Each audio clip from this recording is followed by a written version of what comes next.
¡Por Crom! Buenas noches, noctámbulos. Se agrava la situación del caballero de leopardo. Apaga la luz, toma asiento, que empezamos.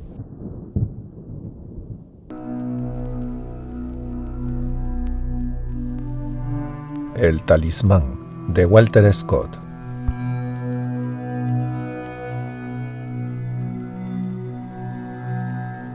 Todo su espíritu, digo verdad, fue como un proceder, y hasta su entendimiento era pulgar, como en toda mujer. Canción. Capítulo 16. La noble Berengaria, hija de Sancho, rey de Navarra y reina consorte del heroico Ricardo, estaba considerada como una de las damas más bellas de su tiempo. Era esbelta y exquisitamente formada, agraciada, con una tez nada común en su país, abundante cabellera rubia y unos rasgos tan sumamente juveniles que todo el mundo le calculaba menos edad de la que realmente tenía, a pesar de que no pasaba de los 21 años.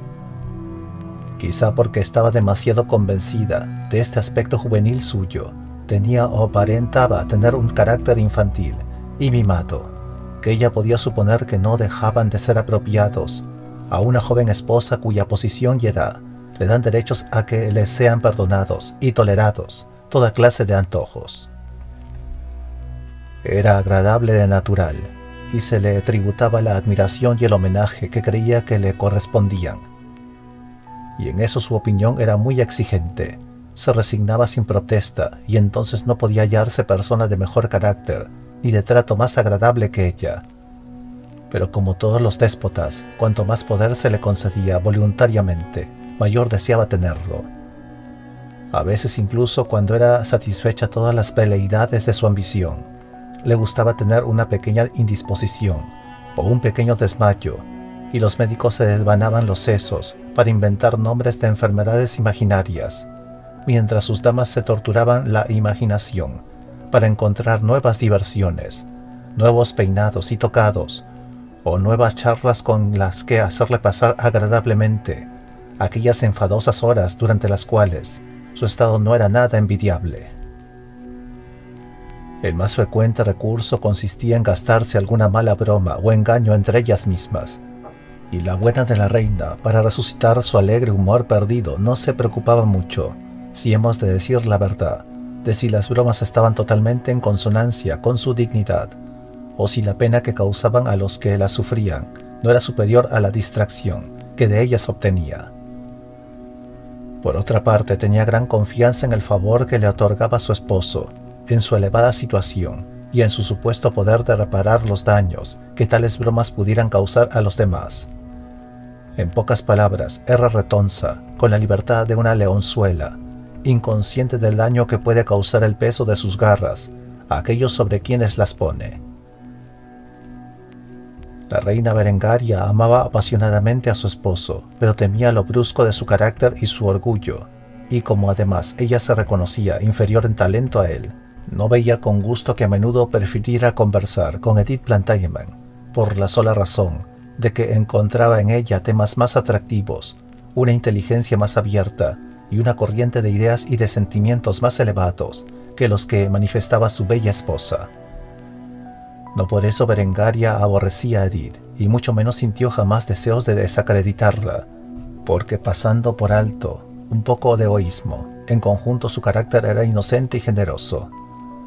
Pero las damas de su séquito, que veían mucho más lejos en esta materia, hacían algún tiempo que habían descubierto que una broma algo pesada a expensas de Lady Edith era un medicamento muy adecuado para reanimar al espíritu de la reina, cuando estaba decaído, y este descubrimiento ahorró mucho trabajo a su imaginación.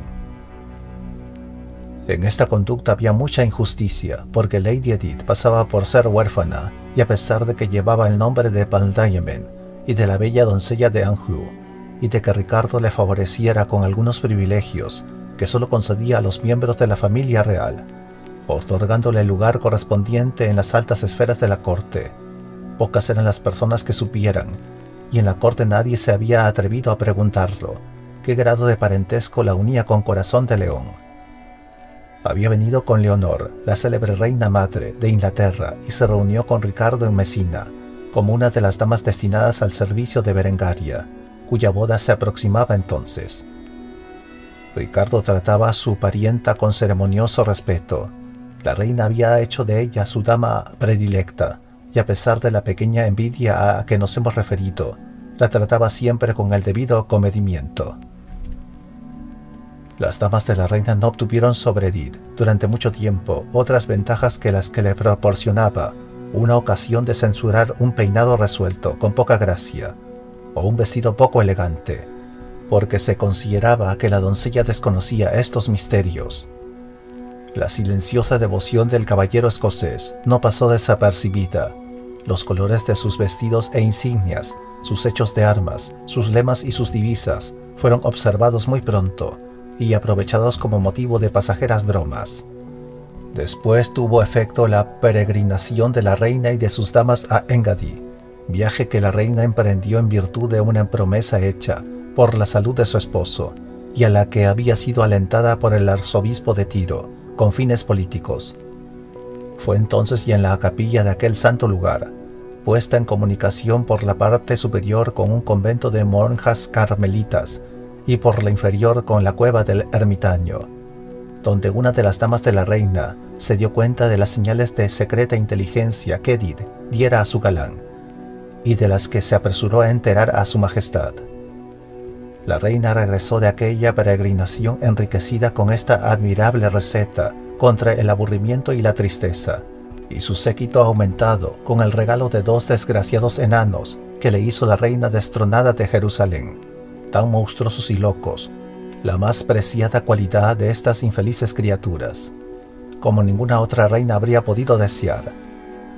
Por divertido pasatiempo, Berengaria había querido probar el efecto que la súbita aparición de aquellos horribles y fantásticas figuras causaría en los nervios del caballero, cuando éste quedó solo en la capilla. Pero la broma no tuvo éxito alguno a causa de la serenidad del escocés y de la intervención del ermitaño. Ahora había organizado otra, cuyas consecuencias prometían ser algo más serias. Después que Sir Kenneth se hubo retirado de la tienda, las damas se volvieron a reunir, y la reina, poco conmovida al principio por las irritadas quejas de Lady Edith, solo contestaba a ellas con bromas sobre su disimulo, felicitándola por su gusto y criticando el vestir, el país de origen y principalmente la pobreza del caballero de leopardo, en las cuales desplegó una juguetona malicia, mezclada con un buen humor, hasta que Edith se vio obligada a ir a esconder su angustia en su departamento particular. Pero cuando por la madrugada una mujer a quien ella había encargado que se informara le trajo la noticia de que la bandera había sido robada y de que su guardián había desaparecido, corrió a la habitación de la reina implorándole que se levantara y se dirigiera inmediatamente a la tienda del rey para interponer su poderosa influencia y evitar las malas consecuencias de aquella broma. Igualmente asustada, la reina echó, según su costumbre, toda la culpa de su locura a sus damas y se esforzó en consolar de su angustia a Edith y apaciguar su indignación con 1000 razonamientos contradictorios. Estaba convencida de que ninguna desgracia podría ocurrir al caballero y de que éste se había ido a dormir después de hecha la guardia. Y quién sabe si, por temor al disgusto del rey, había huido con la bandera, que al fin y al cabo no era más que un trozo de seda. Él mismo no pasaba de ser un pobre aventurero, y si es que había sido encarcelado por algún tiempo, ella obtendría su perdón tan pronto como el rey se le hubiese pasado el enfado.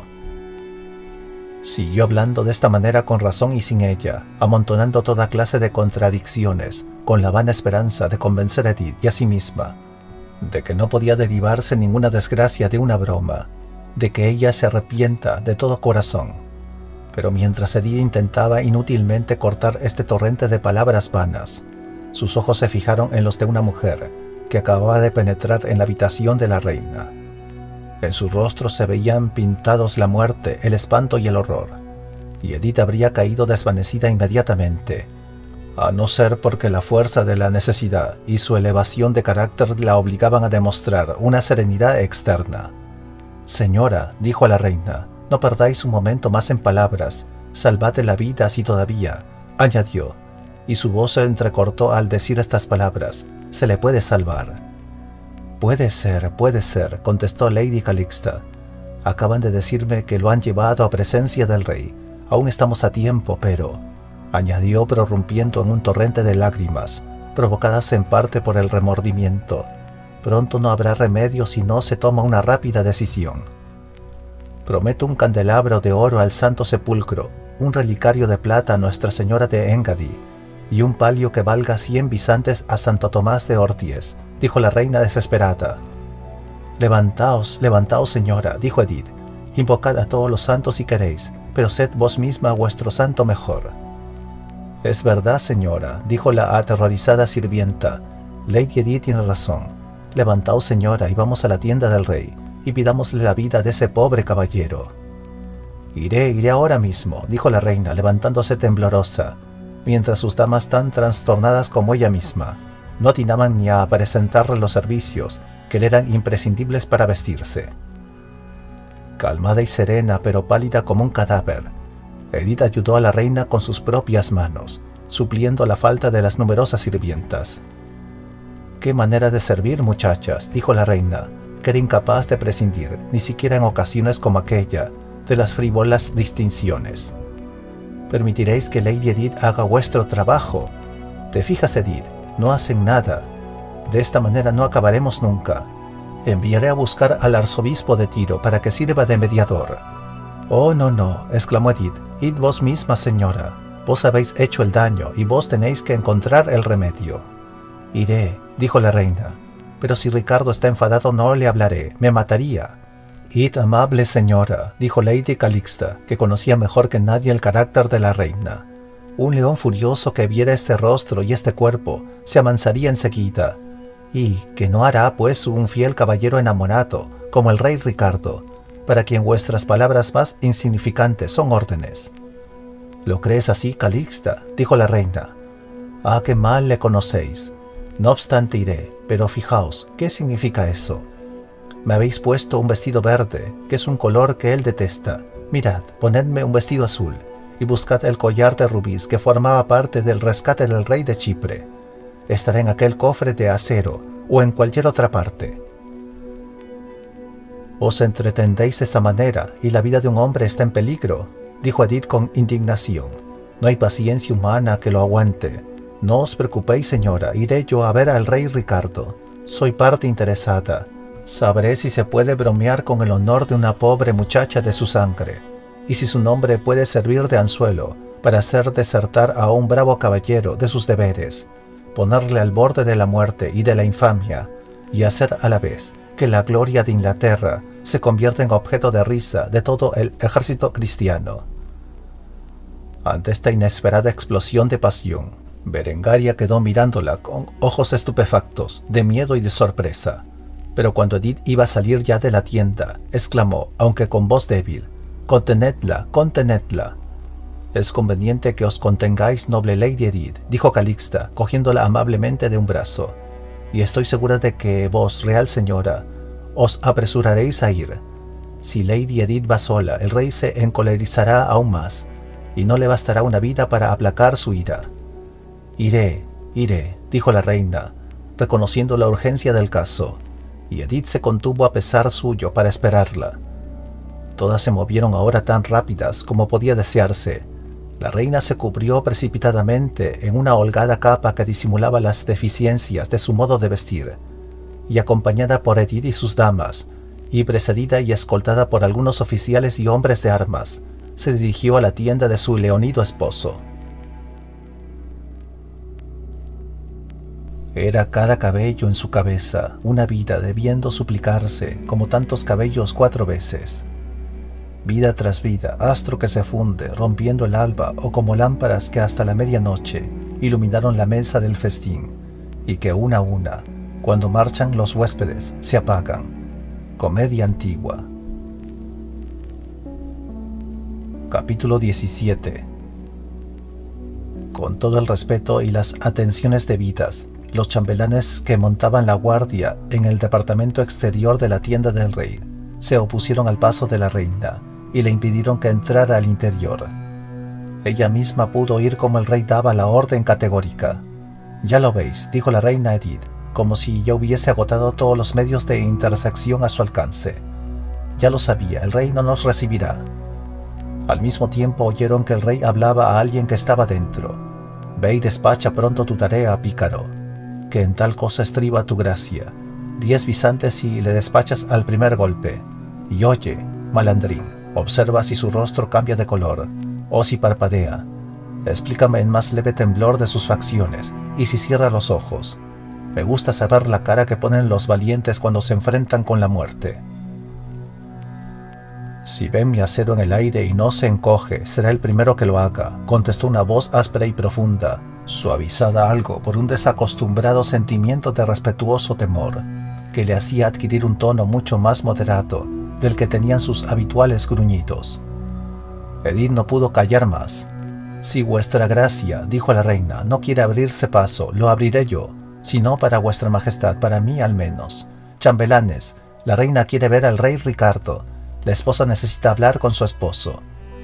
«Noble señora», dijo el oficial, bajando la vara que indicaba su cargo, «siento tener que negárselo, pero su majestad está ocupado en asuntos de vida o muerte. Y también nosotros tenemos que verle para hablarle de asuntos de vida o muerte», dijo Edith. «Yo abriré paso a vuestra gracia», y empujando con una mano al chambelán, que quedó a un lado, con la otra separó la cortina. «No me atrevo a oponerme al deseo de vuestra majestad», dijo el chambelán, rindiéndose a la vehemencia de la bella solicitante, la cual se hizo a un lado, con lo que la reina se vio obligada a entrar en la habitación del rey. El monarca se hallaba incorporado en la cama, y a cierta distancia de él, y en actitud de esperar una última orden, se encontraba un hombre cuyo oficio no era difícil de adivinar. Llevaba un jubón de tela roja que le cubría escasamente los hombros, dejando ver sus brazos desnudos, y encima llevaba, en ocasiones como la presente, en que había de recurrir a sus mortales servicios, un tabardo sin mangas, como de heraldo, hecho de piel de toro curtida, sucia y salpicada por la parte delantera, en muchos sitios, de grandes manchas de negruzco carmín. El jubón y el tabardo que vestía le llegaban hasta las rodillas. Llevaba las piernas recubiertas también de un cuero igual del tabardo. Una gorra de pelo le cubría la parte superior del rostro, que como un mochuelo parecía querer esconderse de la luz. Cubría la parte inferior de su cara una espesa barba roja, que se confundía con sus cabellos del mismo color. Todo lo que se veía de su cara era siniestro y odioso. Era de baja estatura, con un cuello como el de un toro. Tenía anchos hombros, brazos de una longitud desproporcionada, cuerpo cuadrado y piernas gruesas y zambas. Este feroz funcionario se apoyaba en una espada cuya hoja tenía unos 4 pies y medio de longitud, y la empuñadura unas 20 pulgadas. Esta estaba rodeada de una argolla de plomo que hacía contrabalanza al peso de la hoja. Y en conjunto el arma pasaba en mucho la altura de la cabeza cuando el hombre se apoyaba en ella, como en esta ocasión en que esperaba las últimas órdenes del rey. Al ver entrar inapropiadamente a las damas, Ricardo, que estaba incorporado en la cama, con el rostro vuelto hacia la puerta hablando con su horrible sirviente, se volvió de pronto hacia el otro lado, sorprendido y disgustado, quedando de espaldas a la reina y a las damas que la acompañaban, y se envolvió con su cubrecama que, por propia voluntad suya, o lo más probable por haberlo escogido así, aduladoramente, sus chambelanes, estaba formado por 2 pieles de león, curtidas tan hábilmente en Venecia, que eran suaves como piel de gamo. Berengaria sabía muy bien, ¿qué mujer no lo sabe?, el camino que había de conducirla a la victoria. Después de una rápida mirada de verdadero y sincero terror al fatídico compañero de los consejos secretos de su esposo, se precipitó al lado de la cama de Ricardo, cayendo allí de rodillas. El manto se le escurrió por los hombros, descubriendo sus largas y espléndidas trenzas doradas, y mientras su rostro parecía el sol saliendo detrás de una nube, tomó la mano derecha del rey, que después de arreglarle el cubrecama, recuperó la posición de antes, y lentamente acercó la mano hacia ella. Con una fuerza que era resistida, pero débilmente, se apoderó de aquel brazo puntual de la cristiandad y terror de los infieles, y aprisionándolo fuertemente entre sus 2 bellas manecitas, quitó aquella mano de la frente que sostenía y se le acercó a los labios. «¿Qué significa esto, Berengaria?», dijo Ricardo, con la cabeza vuelta aún, pero abandonándole la mano. «Echa a ese hombre, su presencia me martiriza», murmuró Berengaria. «Vete de aquí, pícaro», dijo Ricardo todavía sin volver la cara. «¿Qué esperas? ¿Vas vestido como para que te vean las damas?» «Vuestra Majestad hará el favor de decirme qué hago con la cabeza». «Vete, perro», contestó Ricardo, «la entierras cristianamente». El hombre desapareció después de lanzar a la bella reina, a quien el desorden en el vestido parecía hacer más atractiva, una mirada acompañada de una sonrisa de admiración, más espantosa en su expresión que su usual mirada de cínico odio a la humanidad. «Y ahora, locuela, ¿qué quieres?», dijo Ricardo, volviéndose lentamente y de mala gana hacia su real suplicante. Pero no está en la naturaleza de nadie, ni en la del propio Ricardo, que admiraba más la gloria que la belleza, contemplar sin emoción el rostro y el temblor de una criatura tan bella como Berengaria, o sentir sin impresionarse que sus labios y su frente tocaban sus manos, y que estaban mojados de lágrimas. Lentamente fue volviendo hacia ella su varonil rostro, con la expresión más amable de que eran capaces sus grandes ojos azules, que a menudo ardían con un brillo que deslumbraba. Acariciando la bella cabeza de la joven y hundiendo sus largos dedos entre los bonitos y despeinados cabellos, la hizo levantar y besó tiernamente el rostro angelical, que parecía quererse cobijar en su mano. El robusto cuerpo, la ancha y noble frente, la majestuosa cabellera, el brazo y el hombro desnudos, las pieles de león entre las cuales yacía, y la frágil criatura que estaba arrodillada a su lado, habrían podido servir para un modelo de Hércules reconciliándose después de una riña con su esposa Deyanira. Otra vez pregunto, ¿qué busca la reina de mi corazón en la tienda de su caballero, a estas horas tan tempranas y desacostumbradas? «Perdón, mi generoso soberano, perdón», dijo la reina, cuyos temores volvían a inutilizar su papel de mediadora. «¿Perdón de qué?», preguntó el rey. «Ante todo por haber llegado hasta vuestra presencia osada y descortésmente». Calló. «Tú osadamente. Así pues el sol también puede pedir perdón, si sus rayos penetran por las ventanas de un inmundo estercolero. Pero estaba ocupado en un asunto que no es propio tratar en tu presencia, gentil mía. Y por otra parte, no quería que arriesgaras tu preciosa salud en un lugar donde hasta hace poco reinaba la enfermedad». «Pero ya estás bien ahora», dijo la reina, buscando dilaciones a la demanda que tanto miedo le causaba formular. «Lo suficientemente bien para romper una lanza contra la orgullosa cimera del guerrero que se niegue a reconocerte por la dama más bella de toda la cristiandad». «Pues no nos negarás un favor, solo uno, solo una pobre vida».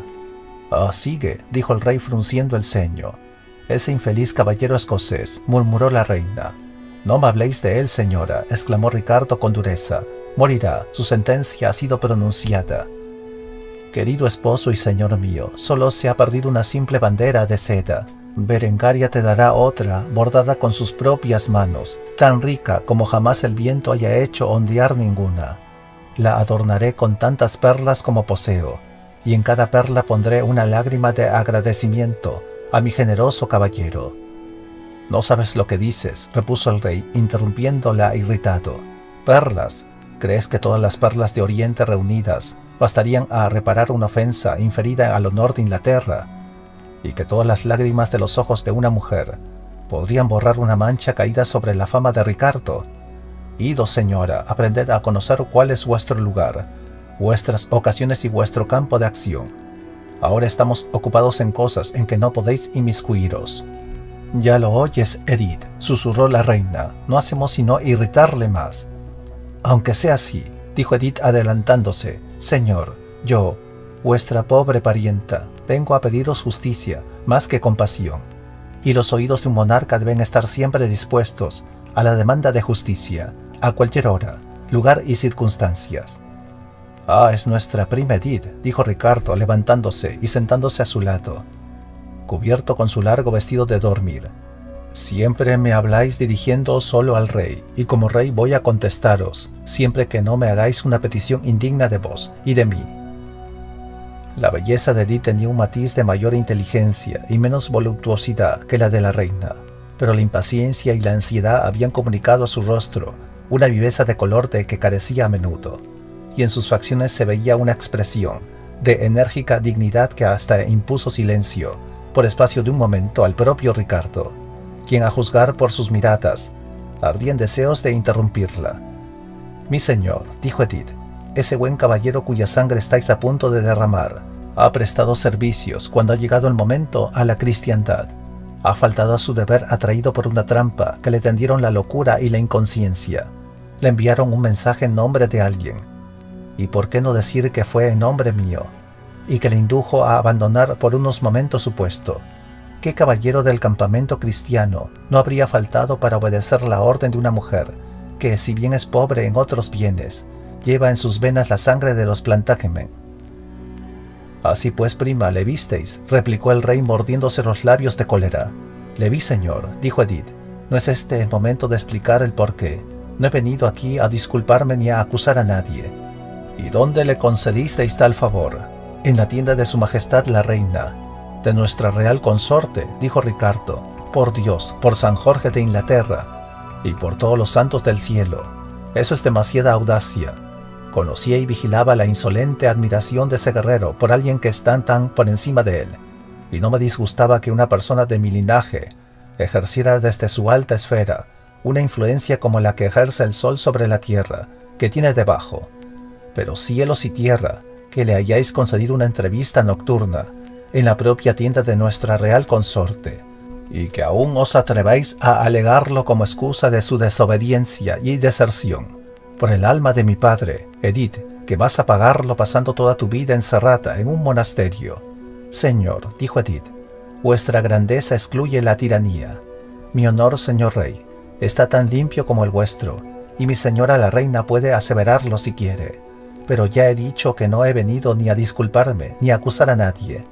Solo os pido que hagáis extensiva a alguien que ha faltado, seducido por una fuerte tentación, esa gracia que vos mismo, señor, deberíais pedir un día a un tribunal más alto, y quizá por faltas más graves». «Es posible que ésta sea Edith Plantagenet», dijo el rey con amargura. «Edith Plantagenet, la discreta y la noble. O bien es una mujer enamorada que olvida su propia fama para salvar la vida de su galán. Por el alma del rey Enrique, no sé cómo no ordeno que traigan del patíbulo la cabeza de tu favorito, y que la claven para perpetuo adorno cerca del crucifijo de tu habitación. Y si la traéis del patíbulo para exponerla perpetuamente a mis miradas», dijo Edith, «diría que es una reliquia de un buen caballero, a quien mataron cruel e inmerecidamente, hizo una pausa, «por alguien de quien diría que debería haber recompensado mejor la caballerosa virtud de la víctima.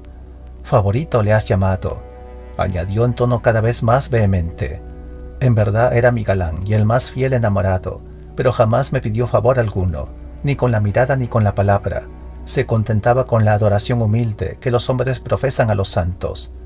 Y el bueno, el valeroso y el fiel caballero va a morir por todo eso». «Oh, callad, callad, por Dios», susurró la reina, «no hacéis sino ofenderle más». «No me importa», dijo Edith, «la Virgen sin mancha no teme la rabia del león. Que haga lo que quiera con ese digno caballero. Edith, por quien muere él, sabrá cómo llorar su recuerdo. Que nadie me hable de alianzas políticas que deben sellarse con esta pobre mano. No habría podido ni habría querido ser su esposa en vida, porque estábamos situados demasiado lejos uno del otro, pero la muerte nivela el más alto con el más bajo, y de ahora en adelante soy la esposa de un sepulcro». El rey iba a contestar furiosamente cuando entró con gran precipitación en la estancia un religioso carmelita, cubierto con el hábito y la capucha de burda tela que usaba su orden, y cayendo de rodillas delante del rey, le conjuró con toda clase de santas palabras y señas a que suspendiera la ejecución. «Por la espada y por el cetro», dijo Ricardo, «que el mundo se ha confabulado para volverme loco. Todos, mujeres y frailes, se atraviesan a cada paso que doy. ¿Cómo es que vive todavía?» «Mi generoso señor», dijo el monje, «he rogado al señor de Gisland que suspendiera la ejecución hasta que yo me hubiese venido a echar a vuestros pies». «Y él ha tenido el atrevimiento de atender tu demanda», dijo el rey. «Es otra rareza de las suyas. ¿Y qué tienes que decirme? Habla en nombre del diablo». Señor, se trata de un importante secreto, pero velado por el sacramento de la confesión, y ni me atrevo a revelarlo ni a insinuarlo, pero os juro por mi santa orden, por el hábito que llevo, y por el bienaventurado Elías, fundador nuestro, que fue sacado de esta vida sin los sufrimientos de la agonía, que sufren todos los mortales, que ese joven me ha confiado un secreto que si yo pudiera decíroslo, sería suficiente para que revocáis la sentencia de muerte que habéis pronunciado contra él. Buen padre, dijo Ricardo, que acato a la iglesia lo demuestran las armas que he empuñado para defenderla. Haz que sepa yo ese secreto, e inmediatamente haré que lo que deba. Pero yo no soy el ciego bayar para saltar en las tinieblas, porque me asusen el par de espuelas de un fraile. Señor, dijo el santo varón quitándose la capucha y retirando su hábito, con lo que se le vio vestido de piel de cabra, y un rostro tan debilitado por el clima, el ayuno y la penitencia, que bien parecía un esqueleto viviente que una persona. Hace 20 años que macero este miserable cuerpo en las cavernas de Engaddi, haciendo penitencia por un gran crimen. ¿Creéis quizá que yo, que estoy muerto para el mundo, inventaría una mentira que haría que mi alma se condenara, o que un hombre sujeto por sagrados votos y retenido en la tierra solo por el deseo de ver la reconstrucción de nuestra Sion cristiana, violaría los secretos de la confesión? Ambas acciones horrorizan mi alma. Así pues, contestó el rey, eres tú el ermitaño de quien se habla tanto. Confieso que te pareces mucho a los espíritus que frecuentan el desierto, pero a Ricardo no le dan miedo los espectros. Y también eres tú aquel a quien los príncipes cristianos enviaron un criminal caballero para entablar negociaciones con el sultán, mientras yo, que era el primero a quien debías consultar, yací enfermo en cama. Tú y él entendeos como os parezca. Yo no pondré la cabeza en el nudo corredizo, hecho con el cordón de un monje carmelita. Y en cuanto a tu defendido, morirá más pronto y con mejor motivo, porque tú intercedes a su favor. Que Dios tenga compasión de ti, señor rey, dijo el ermitaño muy emocionado. Ordenas un crimen y pronto te arrepentirás de no haberlo evitado, aunque el hacerlo hubiese de costarte un miembro de tu cuerpo. Hombre temerario y ciego, aún tienes tiempo de evitarlo. Márchate, gritó el rey dando un golpe en el suelo con el pie.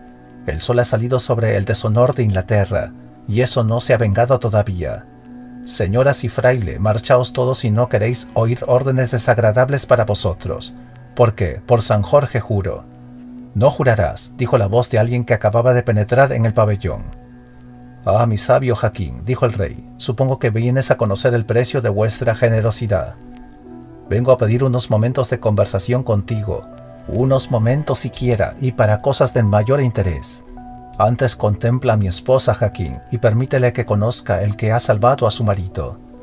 No me está permitido, dijo el médico, cruzándose de brazos con el ademán oriental de respeto y modestia, y bajando la vista al suelo. No me está permitido contemplar la belleza sin velo y armada con todo su esplendor. Retiraos pues, Berengaria, dijo el monarca, y vos también, Edith, no renovéis vuestra insistencia. Todo cuanto pueda conceder es que la ejecución se aplace hasta mediodía. Idos y tranquilizaos, querida Berengaria. Edith agregó con una mirada que paralizó de terror la valerosa alma de su parienta. Vete y ten cordura. Salieron las damas, o mejor dicho, huyeron de la tienda, olvidando su condición y la etiqueta, como una bandada de pájaros contra la que se ha lanzado el halcón. Regresaron directamente a la tienda de la reina, y allí se entregaron a inútiles reproches y recriminaciones. Edith fue la única que no recurrió a aquel desahogo vulgar. Sin un suspiro, ni una lágrima, ni una sola palabra de recriminación, ayudó a la reina, la cual demostraba la debilidad de su carácter llorando, quejándose y entregándose a convulsas manifestaciones de tristeza, que Edith trató de suavizar, tratándola amable y hasta afectuosamente. «Es posible que haya amado a ese caballero», dijo Florisa Calixta, su superiora en el servicio de la reina. «Nos hemos engañado, le importa tanto como si se tratara de un cualquiera, que no estuviera en difícil situación por culpa suya». «Callad», contestó su compañera, más experimentada y más observadora. «Pertenece a la altiva casa de los Plantagenet, que jamás confiesan que una herida les duele. Al revés, estarán desangrándose por una herida mortal, y se les verá vendar un rasguño de sus compañeros más asustadizos. Florisa, hemos cometido una falta muy grave, y por mi parte daría todas mis alhajas por no haber gastado esa broma. Capítulo 18. Primera parte. El ermitaño siguió a las damas, saliendo del pabellón de Ricardo, como la sombra sigue un rayo de luz, cuando las nubes esconden la faz del sol. Pero al llegar al umbral de la puerta, se volvió y tendiendo sus manos hacia el rey, con un ademán de advertencia o casi de amenaza, le dijo: «Ay de quien rechaza los consejos de la iglesia y se acoge al hediondo diván del infiel. Rey Ricardo, aún no sacudo el polvo de mis pies y abandono tu campamento. La espada no cae, pero solo pende de un cabello. Arrogante monarca, volveremos a encontrarnos». «Como quieras, arrogante monje», replicó Ricardo, «que eres más orgulloso tú, con tus pieles de cabra, que los príncipes con las púrpuras y el lino».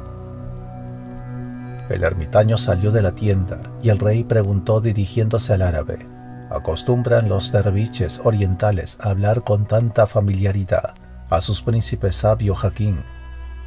El derviche explicó a Don Beg: «Suele ser un sabio o un loco. No existe término medio para quien lleva la kirkas, para el que vela de noche y ayuna durante el día. De aquí que tengan la suficiente sabiduría para comportarse como es debido delante de los príncipes unas veces, mientras otras, como no le ha sido concedida la razón, no es responsable de sus actos». «Me parece que nuestros monjes han adoptado más bien este último carácter», dijo Ricardo, «pero vamos al asunto. ¿En qué puedo serviros, mi sabio médico?» «Gran rey», dijo el Hakim, haciendo su profunda reverencia oriental, «permite a tu servidor que diga unas palabras. Quisiera recordarte que debes, y no a mí, humilde instrumento, sino a las inteligencias, cuyos beneficios transmito yo a los mortales, una vida». «Y barrunto que querrías que saldara la cuenta dándote otra, ¿no?», le interrumpió el rey. «Tal es mi humilde súplica», dijo el Hakim. «El gran Melesri, la vida de este buen caballero condenado a muerte por una falta como la que cometió el sultán Adán, por otro nombre Azul Bechar, o padre de todos los hombres. Y su sabiduría puede recordarte, Hakim, que Adán murió por ello», dijo el rey con cierta severidad, y empezó a pasearse por el pequeño recinto de su tienda, algo emocionado, y hablando consigo mismo. «Porque a Dios gracias, ya imaginé lo que venías a pedir, tan pronto como te he visto que entrabas.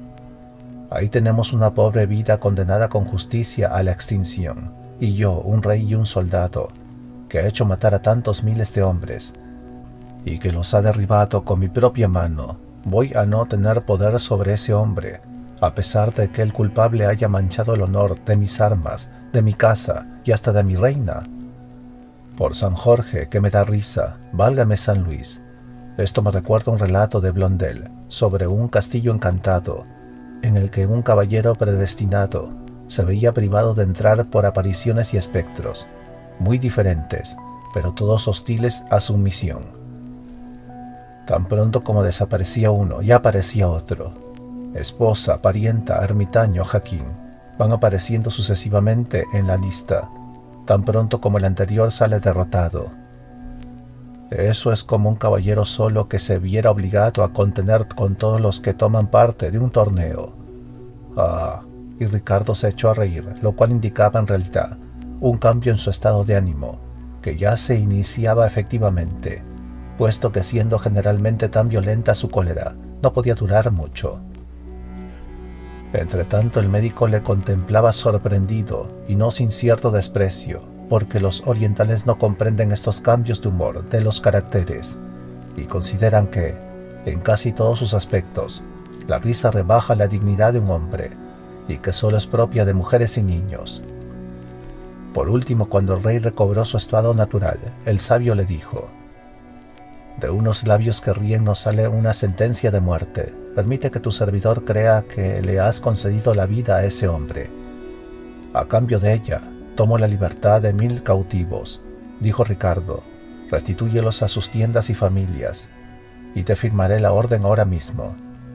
La vida de ese hombre no te puede ser de ninguna utilidad, y además, debe responder del pago de una deuda.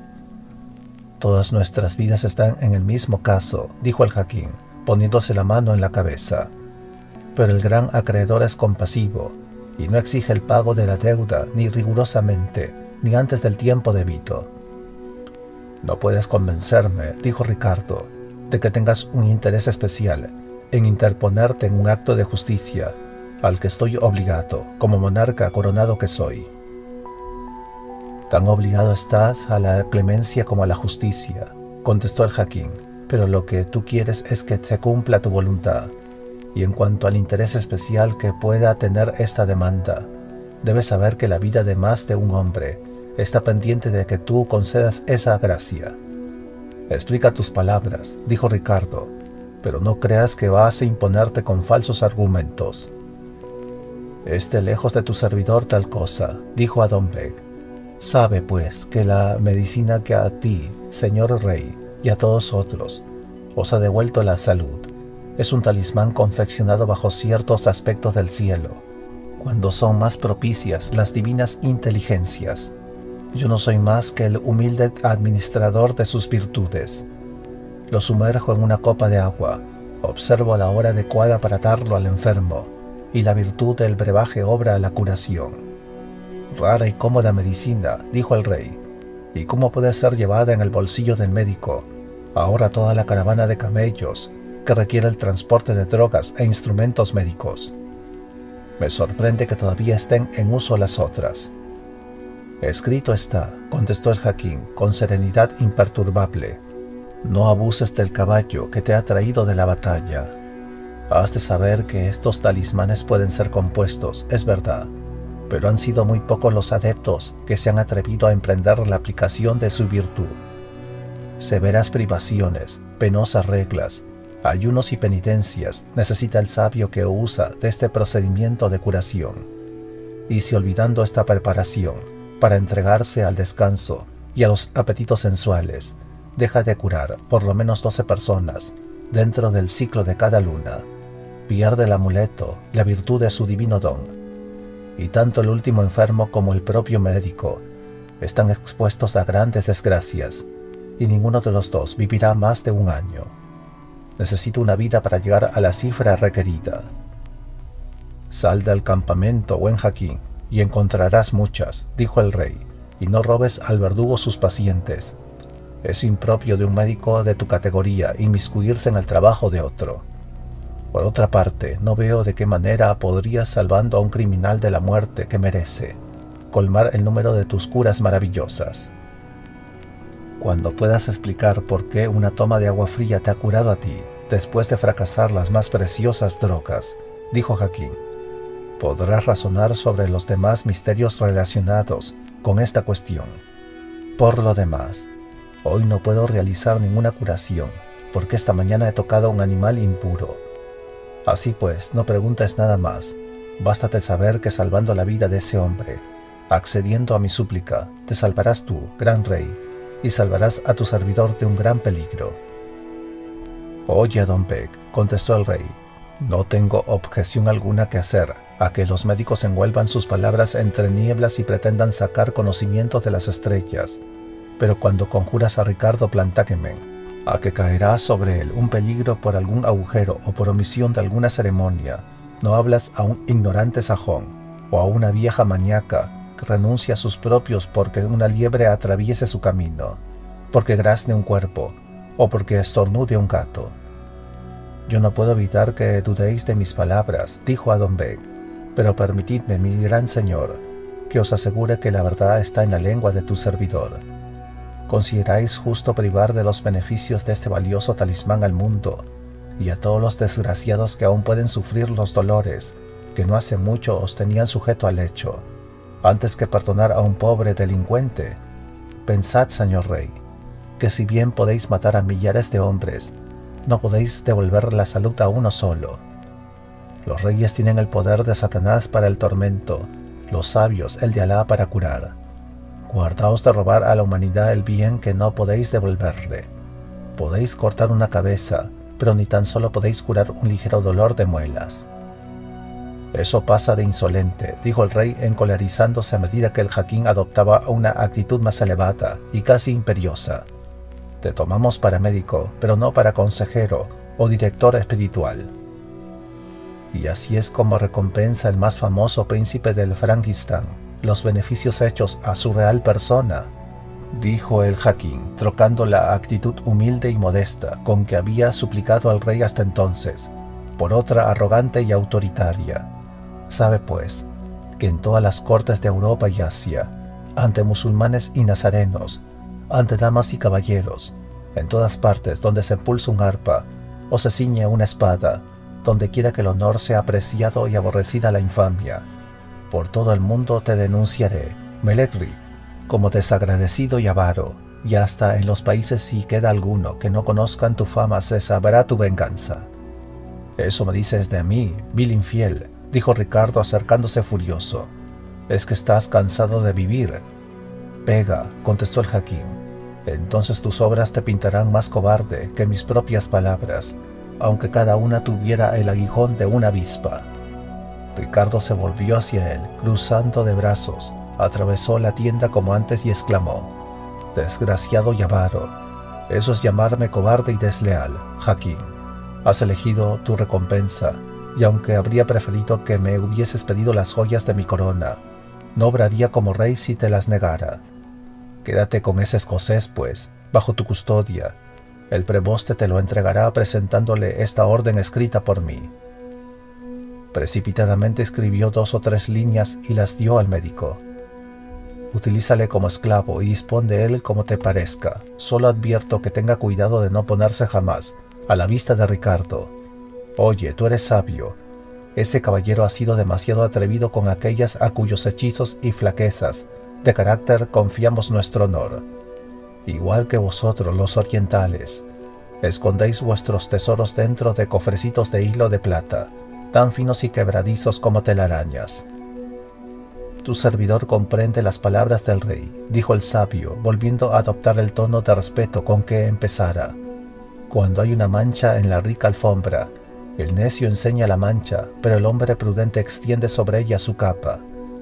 He oído el deseo de vuestra majestad, y oír es obedecer. Está bien, dijo el rey, que vigile por su propia seguridad, y que jamás vuelva a presentarse en presencia mía. ¿Puedo hacer alguna otra cosa en obsequio tuyo? La bondad del rey ha colmado mi copa, dijo el sabio, con la misma abundancia con que la fuente brotó en mitad del campamento de los descendientes de Israel, cuando Musa ben Abraham golpeó con su vara la roca.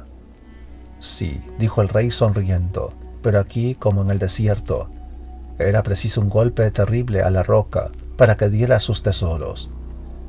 Quisiera saber qué es lo que te gusta para hacerlo brotar con tanta liberalidad, como el manantial hace brotar el agua.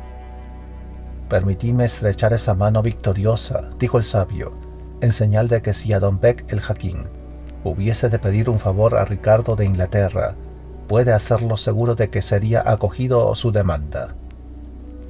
Tienes mi mano y el guante sobre ella, contestó Ricardo, solo que, si pudieses llegar a obtener la cifra cabal de tus enfermos curados, sin obligarme a liberar del castigo a los que lo han merecido, me gustaría mucho más pagar la deuda de cualquier otra manera.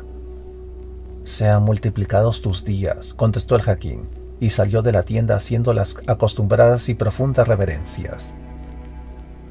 El rey Ricardo le siguió con la mirada, como si no estuviera satisfecho totalmente con lo que había ocurrido.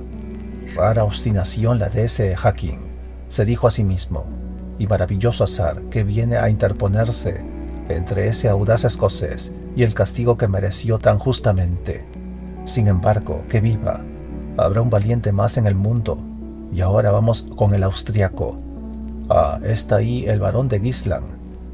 Sir Tomás de Vaux, llamado de esa manera, asomó rápidamente su corpulencia en el umbral de la puerta de la habitación, mientras que detrás de él se deslizó como un espectro, sin que nadie le anunciara, ni tampoco nadie se opusiera a su paso, la salvaje figura del ermitaño de Engadí, cubierto con su vestido de piel de cabra. Ricardo, sin darse cuenta de su presencia, dijo en voz alta al barón: «Sir Tomás de Vaux, de Lancaster y Gisland, tocad trompeta y heraldo, e id inmediatamente a la tienda de aquel a quien llaman el archiduque de Austria. Procurad que sea en el momento en que tenga cerca de él más caballeros y vasallos, que seguramente será ahora, porque los seglares alemanes desayunan antes de oír misa. Preséntate a él con tan poco respeto como puedas, y acúsale en nombre de Ricardo de Inglaterra, de que en la noche última, por su mano propia o por la de otros, ha robado la bandera de Inglaterra.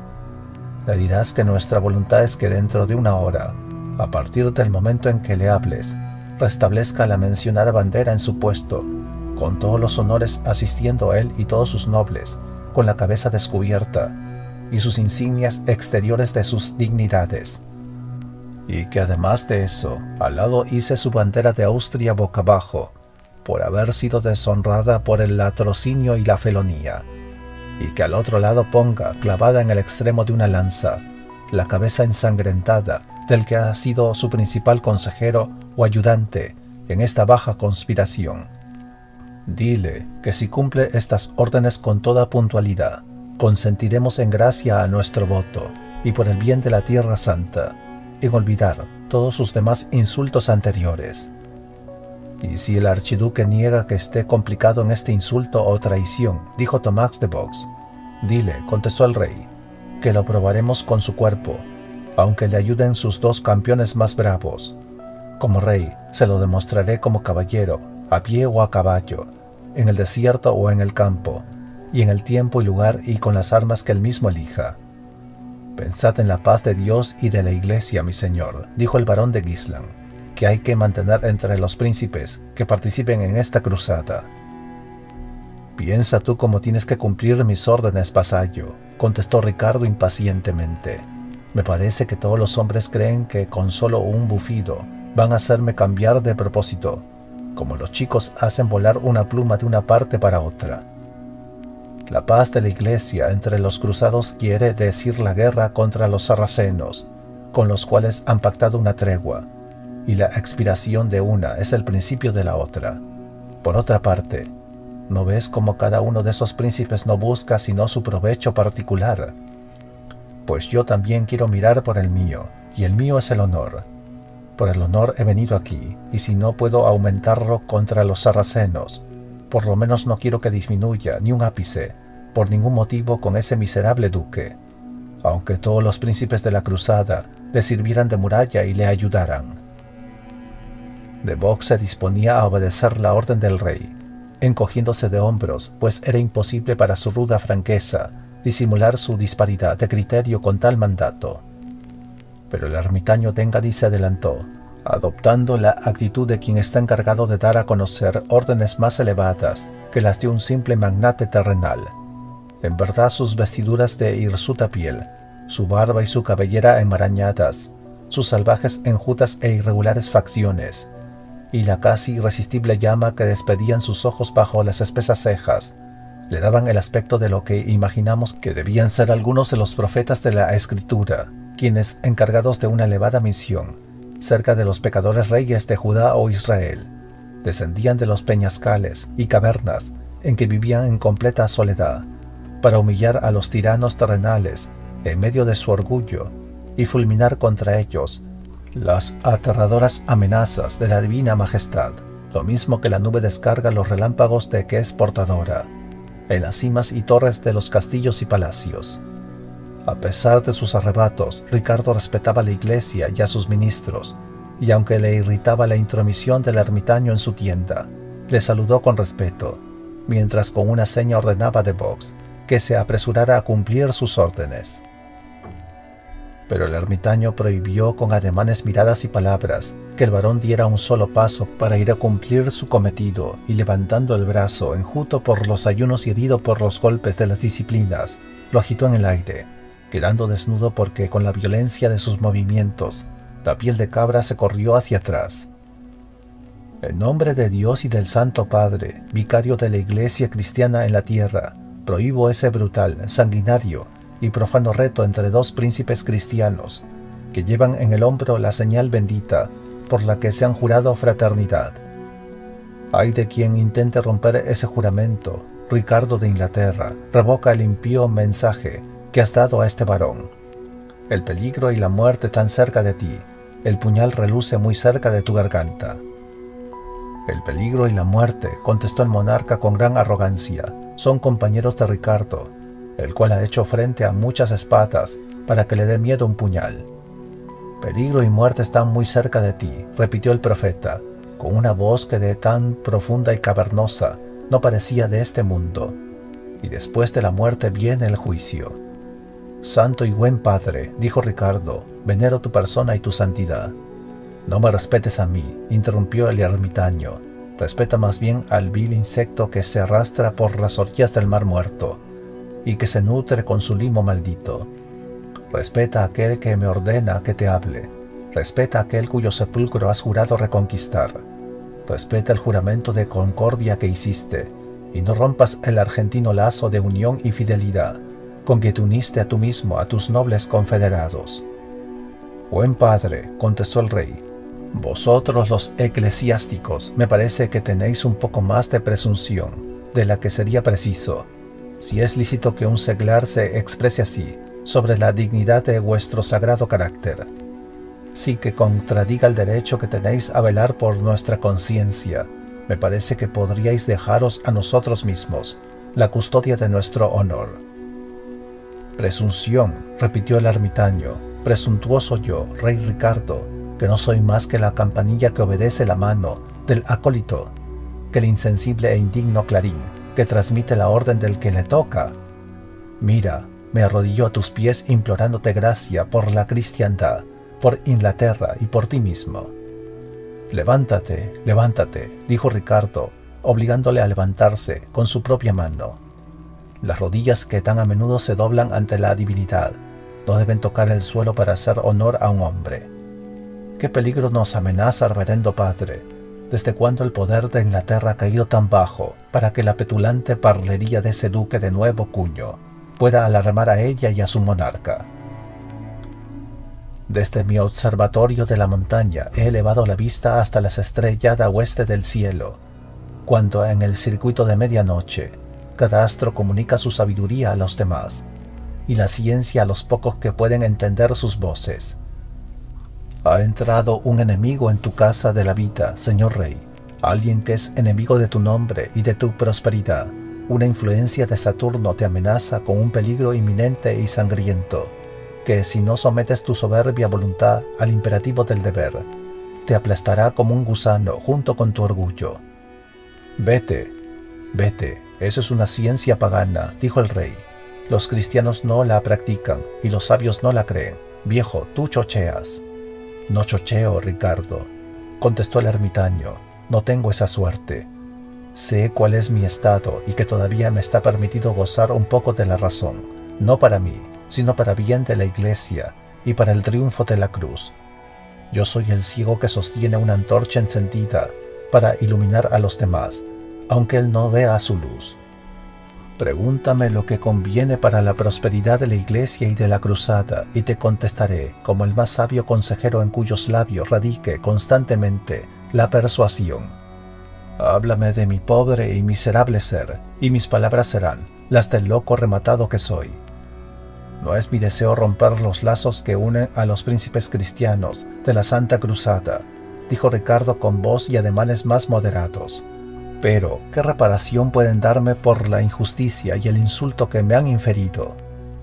También sobre este punto puedo contestarte y decirte que estoy comisionado por el Consejo para anunciarte que se ha reunido rápidamente a demanda de Felipe de Francia y se han acordado las disposiciones necesarias respecto al particular. Es raro que los demás quieran ocuparse de lo que solo afecta a la ultrajada majestad de Inglaterra. Han querido adelantarse a vuestras demandas en todo lo que les sea posible, contestó el ermitaño. Unánimemente consienten en que vuelva a izarse la bandera de Inglaterra en el monte de San Jorge. Ponen en entredicho y condenan al autor o autores audaces de ese ultraje, y prometen una regia recompensa a quien quiera que denuncie al culpable, cuyo cuerpo será dado a los lobos y a los cuervos. Y el de Austria, dijo el rey, sobre el cual recaen tan graves sospechas de haber sido el autor del hecho. Para evitar la discordia en el ejército, el archiduque se justificará de las sospechas sometiéndose a cualesquiera ordalias que le imponga el patriarca de Jerusalén. Se justificará por la prueba del combate, dijo el rey Ricardo. Su voto se lo prohíbe, dijo el ermitaño, y además el consejo de los príncipes. No quiere autorizar ni siquiera el combate contra los sarracenos, interrumpió Ricardo, ni contra nadie. Pero basta, padre, me han demostrado la locura del camino que iba a emprender en este asunto. Más fácil sería encender una antorcha bajo la lluvia que hacer surgir una chispa de un cobarde de sangre helada. Nada puede salir ganando el honor con el de Austria. Así pues, dejémosle. Quiero que perjure, sin embargo, insistiré en las ordalias. Cómo me reiré cuando oiga crujir sus rudos dedos al coger la bola de hierro enrojecida, o cuando la garganta se le hinche y le ahogue al intentar engullir el pan consagrado. Callad, Ricardo, dijo el ermitaño, o callad por vergüenza, sino por caridad. ¿Quién alabará u honrará a los príncipes si ellos se insultan entre sí? Ah, que un ser tan noble como tú, tan lleno de pensamientos elevados y eminentes empresas, tan provechoso a la Iglesia por sus acciones, que en las horas de cordura podría ser su guía, haya de tener mezclada la furia y la brutalidad de león con la dignidad y el valor de ese rey de la selva. Estuvo un momento meditando con la vista fija en el suelo y luego agregó: pero Dios, que conoce las imperfecciones de nuestra naturaleza, acepta nuestra imperfecta sumisión y ha aplazado, aunque no desviado, el sangriento fin de tu azarosa vida. El ángel exterminador se ha parado, como en otro tiempo, en el umbral de la puerta de Araunah de Jebusita, pero conserva en su mano la espada con la que, en fecha no lejana, será derribado con el más humilde labriego, Ricardo, el del corazón de león. Tan pronto será pues, dijo Ricardo, bien sea, mi vida puede ser brillante, aunque sea breve. Ah, noble rey, dijo el solitario, y pareció que una lágrima, huésped desacostumbrado, rodara de sus ojos enjutos y vidriosos. Breve y triste, lleno de mortificaciones, calamidades y cautiverios es el espacio que te separa del sepulcro, que ya se abre para ti. Un sepulcro al que bajarás sin dejar descendencia que te suceda, sin las lágrimas de un pueblo que, agotado por incesantes guerras, te llore, y sin haber aumentado la ciencia de tus súbditos, ni haber hecho nada para aumentar su felicidad. Pero no sin fama, monje, no sin las lágrimas de una dama de honor. Esos consuelos que tú no puedes conocer ni estimar, acompañarán a Ricardo hasta el sepulcro. Que yo no conozco, que no puedo estimar el valor de los elogios, de los trovadores y del amor de las mujeres, replicó el ermitaño en un tono de voz que por un momento pareció querer emular al entusiasmo del propio Ricardo. Rey de Inglaterra, agregó, extendiendo su brazo enjuto, la sangre que corre por tus venas no es más noble que la estancada en las mías.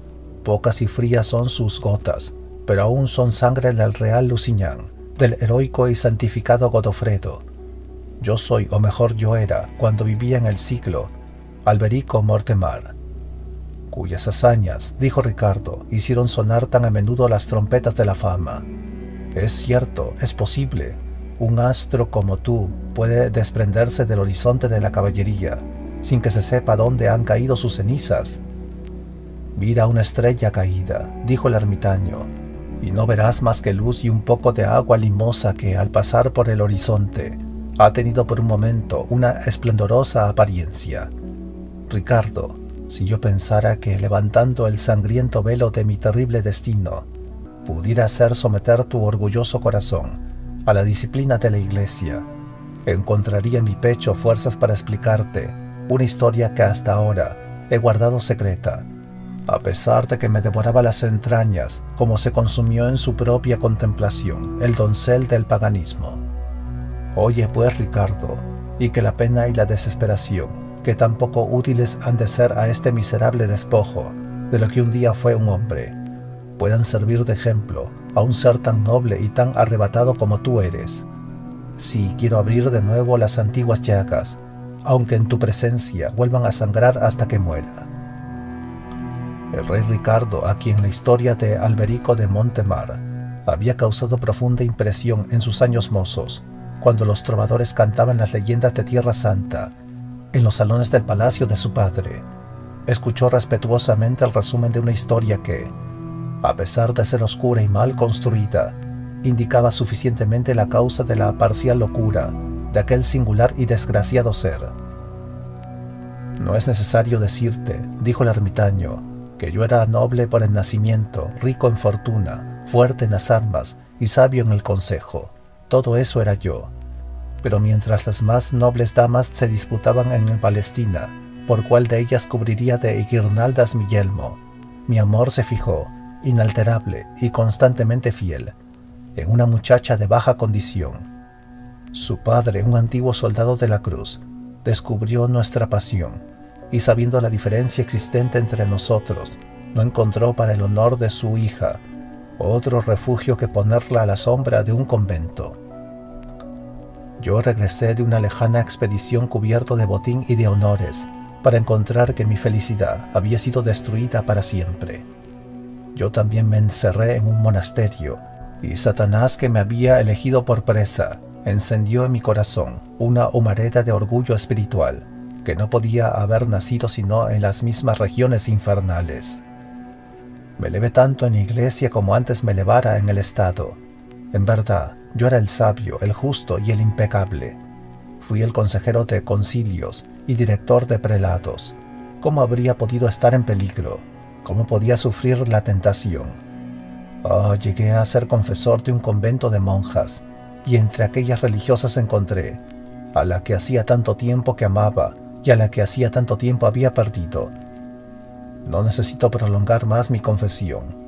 Una religiosa pecadora que expió su falta con el suicidio duerme profundamente bajo las bóvedas de Engadí, mientras su propio sepulcro se desespera, gime y aúlla, un ser al que no se le ha dejado más razón que la suficiente para que se dé cuenta de su destino.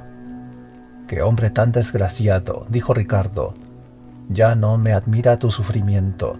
¿Cómo pudiste rehuir el castigo que los cánones imponen contra tu delito?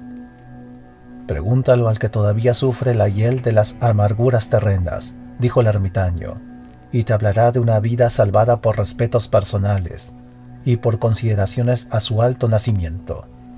Pero Ricardo, te digo que la providencia me ha reservado para ponerme en una cumbre como faro y guía, cuyas cenizas deben ser arrojadas al infierno cuando haya consumido el combustible terreno.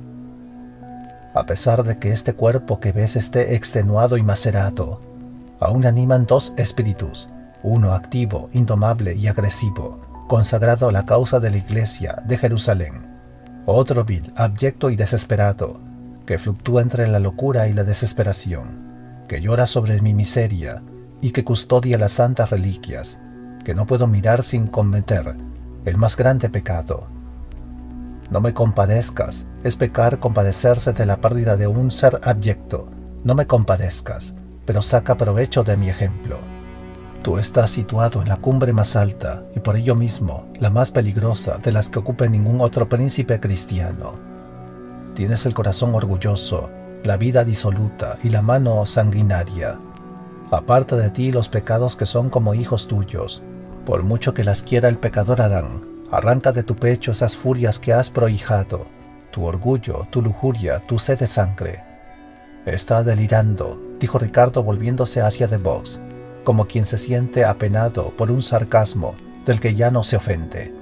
Luego volvió a mirar al anacoreta con calma y con cierto desdén, diciéndole: «Has encontrado una buena ninada de hijas, reverendo padre, para quien hace muy pocos meses que está casado.